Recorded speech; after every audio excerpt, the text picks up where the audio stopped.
بسم الله الرحمن الرحیم. الحمد لله والصلاة والسلام علی رسول الله وعلى آله وصحبه ومن والاه. د ګران هیواد افغانستان څخه بهر مهاجرینو او په داخل د هیواد کې درنو مسلمانانو غیرتي ورونو خویندو السلام علیکم ورحمت الله وبرکاتو.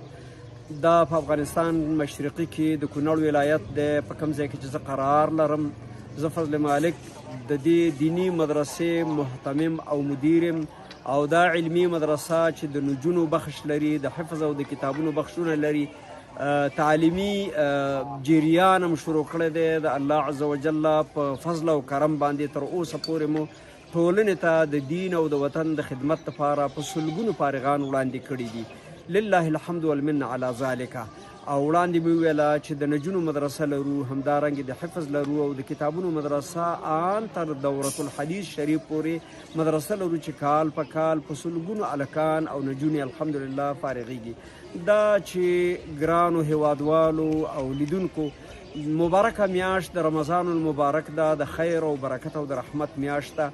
زموږ په مدرسه کې حاجتونه عمده خو نور هم ډېر دي، خو عمده حاجت اوس زموږ چې نغد دی هغه دا ده چې دلته چې څونه مدرسین او استادان دي د هغوی دپاره د معاشاتو هیڅ بندوبست نشته دی.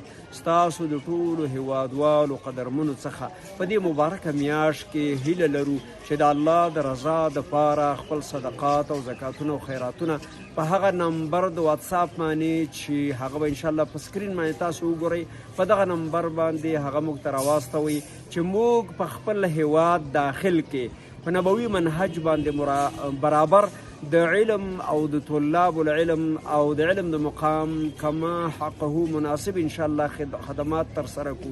اله العالمین دې ستاسو ټول مشکلات دفع کړي، خیر او برکت د الله د ټولو نصیب کړي او په ګران هیواد کې دې الله عز وجل سرتاسري صلح، امن، اتفاق او اتحاد او د دین ترقی او سرلوړي راولي. آمین یا رب العالمین. وصلی الله تعالی علی نبینا محمد وعلى آله وصحبه وسلم.